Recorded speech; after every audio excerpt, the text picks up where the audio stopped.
Right, now before we get into the car, I do have to give a bit of a disclaimer. I am wearing some terrible socks and shoes combination, and that is because just before I started filming this, I've slipped in some mud, and I didn't want to get mud in this car, so we've changed shoes. But I had to talk about that first.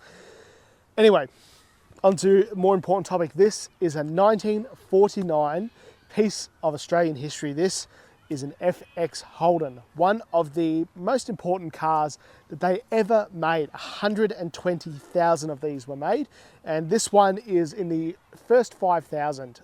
It is a very, very early one, 1949, like I said. They made a very, very small handful in 48, but most of them, like this one, were 49 and after.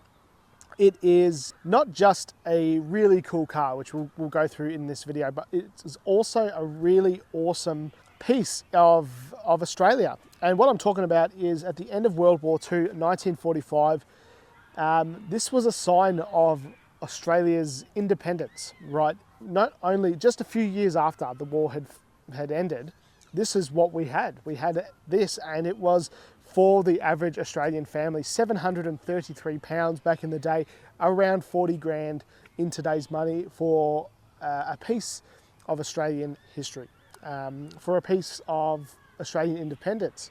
I mean, I guess it wasn't history back in that, at that point in time.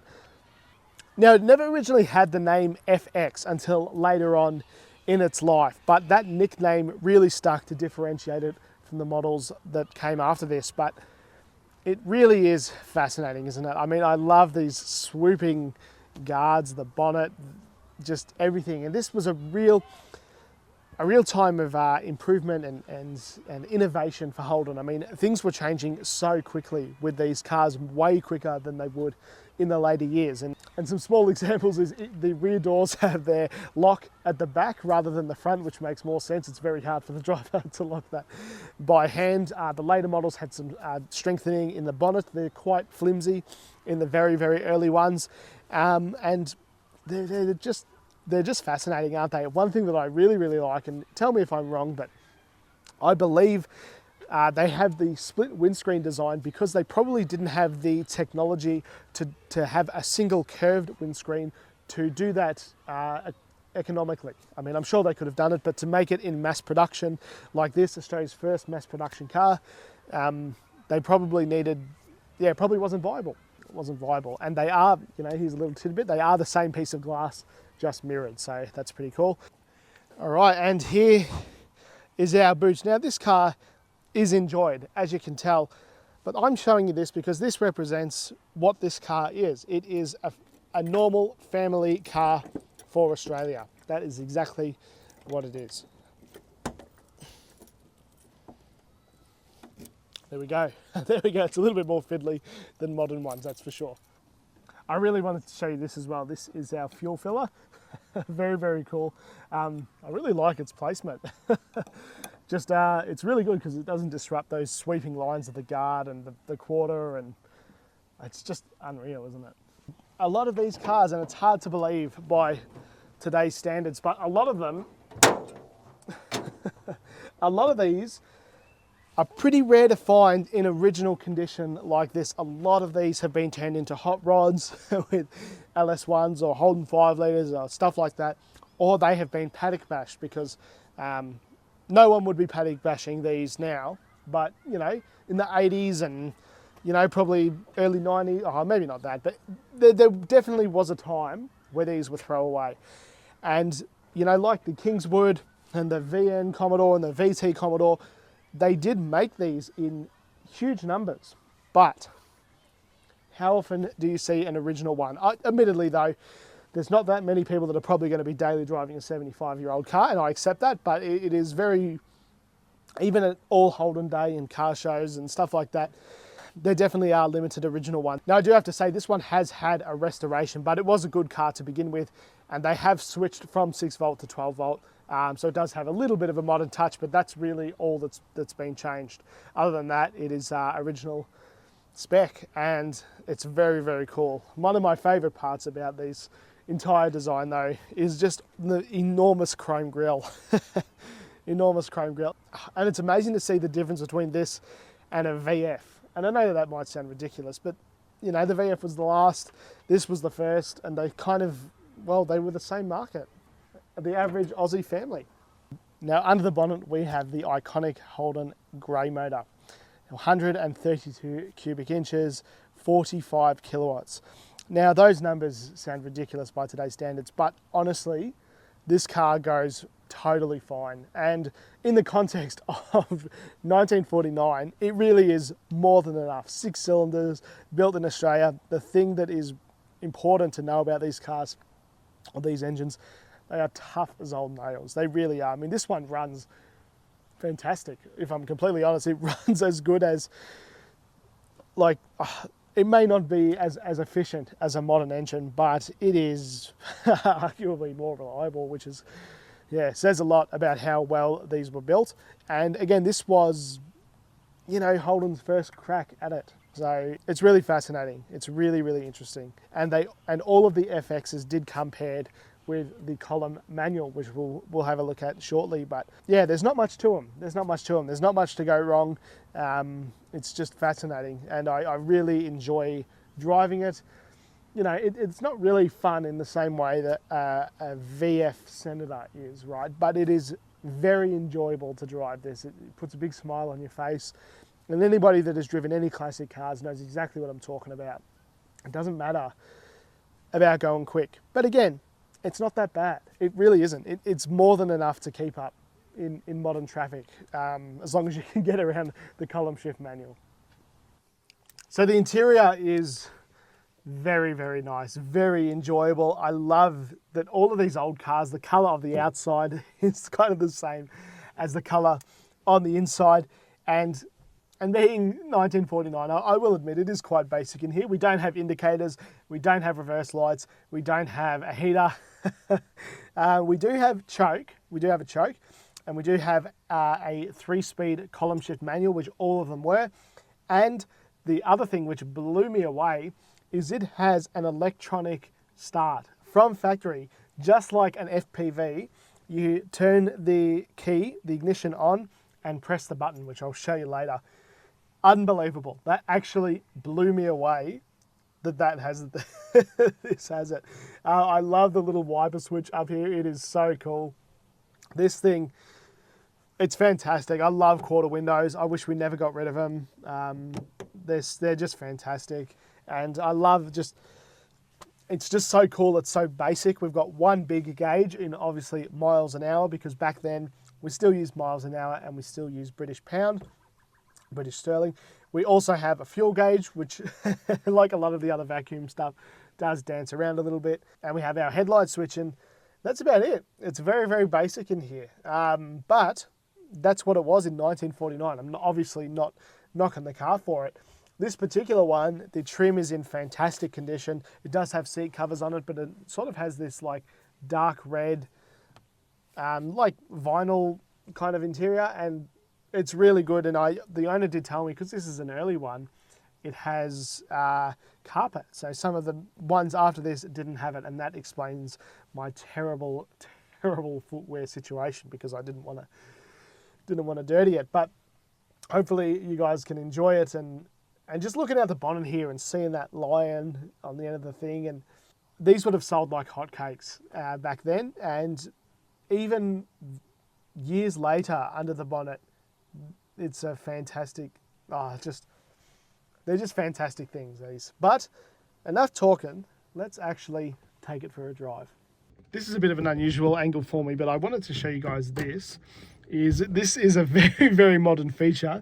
You turn the key, ignition on, and then we go to our button here. There we go, look at that. How cool is that? Now we are a little bit warm, so we don't need the choke.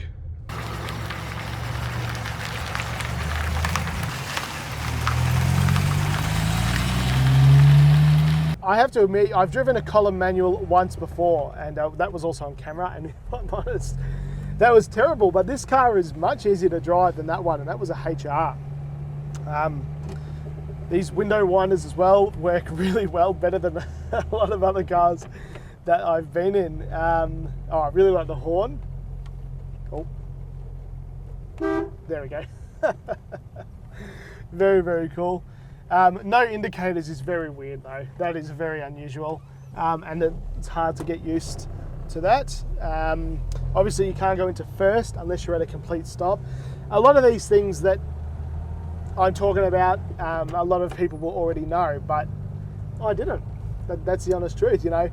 These are old cars now, 75 years old, and to be lucky enough to be trusted with one of these is fantastic, and they're just so cool. They're so cool. They're so different than modern stuff. However, you can still enjoy them in a modern environment. The little other things that are weird to me, a total novice driving this, is the mirror, you know, the side mirror is all the way up here, up the top, and not where I normally expected it to be. Obviously miles an hour, but other than that, it's really not that different. It drives very similar to the memory that I have of driving that HR, but I'm actually lucky enough to be able to drive this one on the road. The other thing that's very weird is no seat belts. Obviously, when I grew up, seat belts were obviously compulsory, you know, from the early 70s. So it's very disconcerting to drive without them. I feel like I'm naked. The other thing is that the pedals don't articulate like this. They come out of the floor, which is really, takes a little bit of getting used to. But I am wearing those terrible, terrible shoes. So we are going to go on the highway here, which will only go for a very, very short run. And you know, in a lot of these videos I do like a 0 to 100. I'm not going to be doing that in this car. It's just not right. But yeah, because it's in 60 miles an hour, obviously 60 is close to 100. I don't know exactly what 90 is, which is the speed limit that we're at, so we're going to kind of float in between there. But it is completely fine on the highway, honestly. And I asked the owner in terms of what kind of fuel economy he was expecting from this, and he said around 10, 11 litres per 100k, which for a 75-year-old straight six with a 3-speed column manual is fantastic.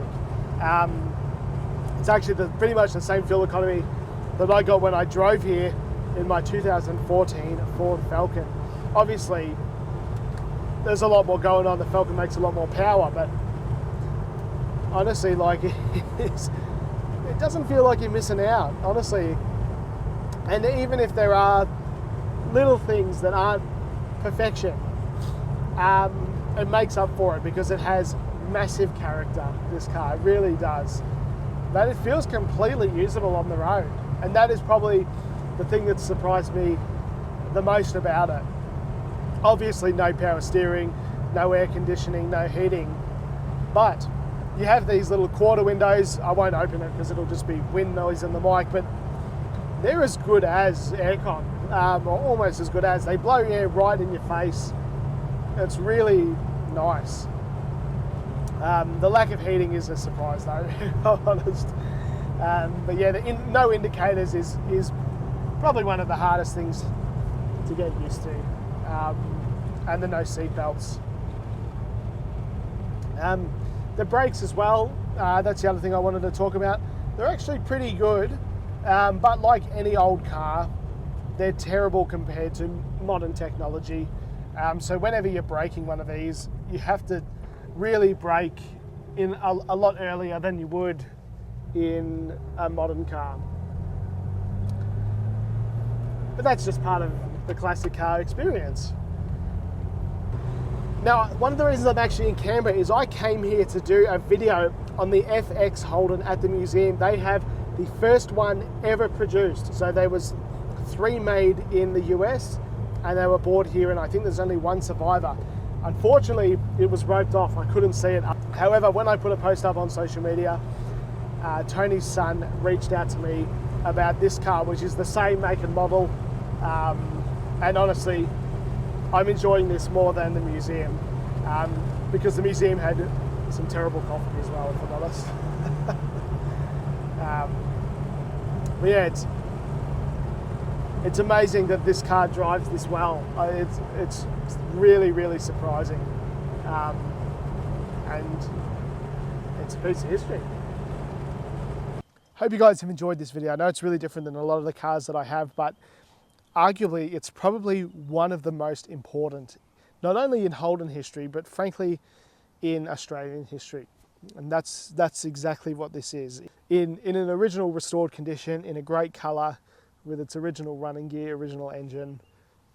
It's a darling, this car, and it is very, very enjoyable to drive, and I'm sure you could see that with some of the some of the footage of us driving it. So a big thank you to Tony for not only lending me this car, but a big thank you to him for keeping one of these cars. Tony's had this car for a very, very long time, longer than I've been alive, and it's not easy to keep a car this good. You can't just park up and throw a cover over it. It doesn't really work like that. You have to look after it, and you can tell every aspect of this car, and that's what he's done. So a big props to him, and frankly this it should be in a museum. It is very, very cool. So thank you guys for watching. Thank you for following along, and if you would like your car on the channel, then please feel free to get in touch. I'll really traveling all over Australia if the car is worth it. Right now we're in Canberra, but we are based in Victoria.